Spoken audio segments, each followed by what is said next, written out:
Hey there, this is Mark Joyner, and my good buddy Hypnotica asked me to make a recording for you to talk to you about what I think the warrior spirit is all about, what it means to be a warrior. Now, I have no idea what anyone else has said to you on this topic, and frankly, I don't care, and you'll know why that is the case as you understand this particular definition of warriorhood that I'm about to talk to you about.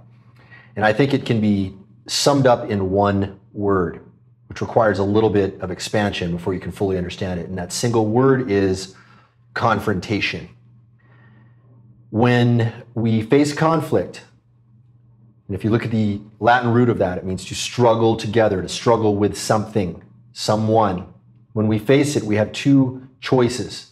They are the two primary options of our sympathetic nervous system, and they are fight or flight. Now, there's a third option of freeze, which we want to avoid completely here, but most of us, when we make that decision, we choose flight rather than fight. Sometimes it's wise. Sometimes it's wise to run away from conflict. If you're going to get killed, run the fuck away. It's a good idea. Okay, but a warrior is someone, in my estimation, in the way I view it, and again, I don't know how anybody else is defining this, and it may be in great conflict with what they are saying, and that's okay. But in my estimation, a warrior is someone who values conflict. What do I mean by that? Does that mean you should run around like Billy Badass and go trying to pick fights with people? No, that's not a warrior. That's an asshole. You don't want to be an asshole. A warrior is someone who values conflict because they know in the process of conflict, your better self is going to come out. You're going to learn things about yourself. Your better nature will rise up. You will strip away the negative parts of yourself because in the process of conflict, you don't have time to be weak. You don't have time for your weakness to take hold. You have to bring out the best out of yourself. And in that process, you become a better person over time. Now, what kind of conflict am I talking about? I'm not just talking about the dude that's staring you down, trying to get your girl, trying to AMOG you, doing whatever he is to confront you in the street, in the real world.